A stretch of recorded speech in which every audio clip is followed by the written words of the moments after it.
Muy buenas noches. Hoy, el Estrado de Justicia Social deja sus estudios de grabación para salir a la calle. En esta oportunidad nos hemos trasladado hasta la iglesia, hasta el templo de San Francisco, ubicado aquí en la ciudad de Caracas, para conversar con el padre Numa Molina. Como bien saben, el padre Numa Molina es un sacerdote jesuita, perteneciente a esta hermosa familia de la Compañía de Jesús, quien estrena por primera vez en su historia un nuevo Papa. El Papa Francisco, recientemente nombrado para dirigir los destinos de la Iglesia y del Vaticano, pertenece a esta orden de la Iglesia mundial. Queremos conocer un poco las impresiones acerca de qué significa la designación de un nuevo Papa y también acerca de los retos que a nivel de la Iglesia venezolana tiene esta designación.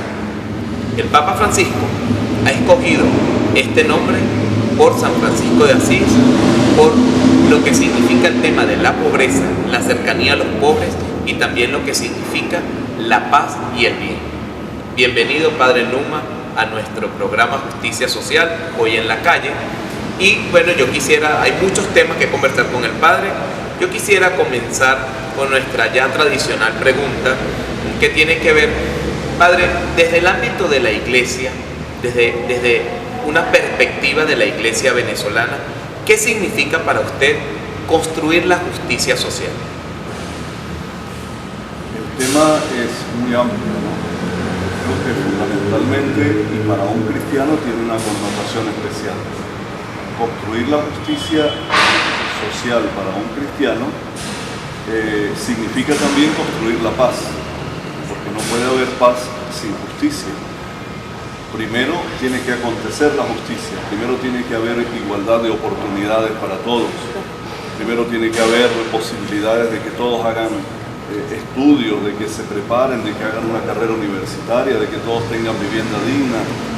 Primero tiene que haber la posibilidad de que todos tengan acceso a los bienes y servicios fundamentales para que el hombre viva con dignidad, ¿no?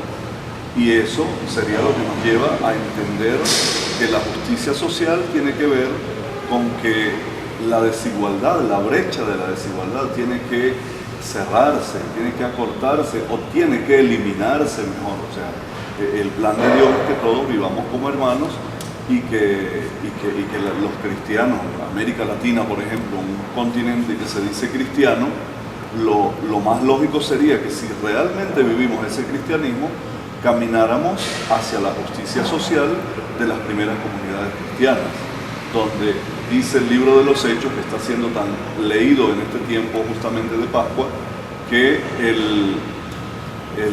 la comunidad cristiana, los cristianos que se iban convirtiendo al cristianismo, venían del pueblo judío o venían también de la comunidad griega o de otras nacionalidades, pero en definitiva todo el que entraba en aquel grupo primigenio del cristianismo, todo lo ponía en común. Y dice el libro de los Hechos, para que ninguno pasara necesidad.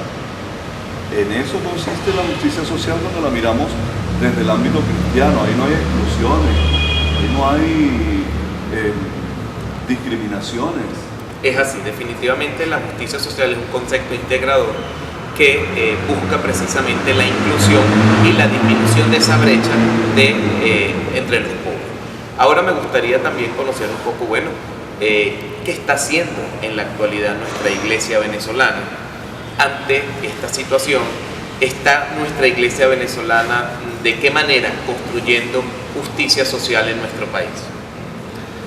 Yo quisiera, y cuando hablamos de iglesia, hablar de la iglesia de los bautizados, ¿no? Y de las bautizadas, porque en definitiva esa es la iglesia, ¿no? Le preguntaron una vez a un laico amigo mío que estudiaba teología en la Pontificia Universidad Gregoriana en Roma. Como era escaso, eran muy pocos los laicos, y un día le pregunta a alguien: ¿y tú qué haces aquí estudiando teología si la mayoría son sacerdotes y religiosas? Y él responde: bueno, pero nosotros somos la mayoría. Es decir, que si vamos a ver, la iglesia está compuesta por laicos, la minoría es el clero. Entonces, desde ese punto de vista, ¿qué está haciendo la iglesia a nivel de Venezuela? Yo sí creo que a nivel de la iglesia de los bautizados tenemos una gran cantidad de hombres y mujeres que desde su fe como cristianos, desde el seguimiento de Jesús de Nazaret, se están comprometiendo cada día en este movimiento social que vemos en Venezuela y que vemos en toda América Latina, porque es el despertar de los pueblos. Nos encontramos con un montón de gente que es cristiana, que otros son específicamente católicos, una gran mayoría, y que está haciendo opción por los trabajos y por la lucha social. A nivel de la iglesia institucional, encontramos más bien un estancamiento, encontramos, diríamos, un momento de invierno. Pareciera que Medellín se quedó por ahí como que ocultado, el Vaticano II nos falta ponerlo por obra. Puebla, Santo Domingo, bueno, tenemos sobre todo, ahí está Aparecida, que es muy reciente, la opción por los pobres en Aparecida, que volvió a aparecer. La opción de los pobres, o por los pobres en Aparecida, después de que se había hablado de ella en Puebla y en Medellín. Sin embargo, pareciera que como que nos cuesta muchísimo entender lo que significa la opción por los pobres en este despertar de los pueblos que vive América Latina. Y sin embargo, permítame, padre, complementar que ese despertar de los pueblos está siendo acompañado también por los soplos del Espíritu, porque precisamente por primera vez en la historia no es, diríamos, casualidad, sino más bien una causalidad que nuestra iglesia estrena un papa latinoamericano, un papa que viene del sentir de estos pueblos de América Latina y que ha escogido el tema de la pobreza como uno de sus elementos identificadores. Le pregunto, y esto me lo responde al corte, ¿cuáles son los desafíos que tiene nuestra iglesia institucional frente a esta designación del nuevo papa y frente a los cambios que se prometen con esta nueva designación y con esta nueva modalidad que está imprimiendo el Papa Francisco en nuestra iglesia católica? Me responde después del corte.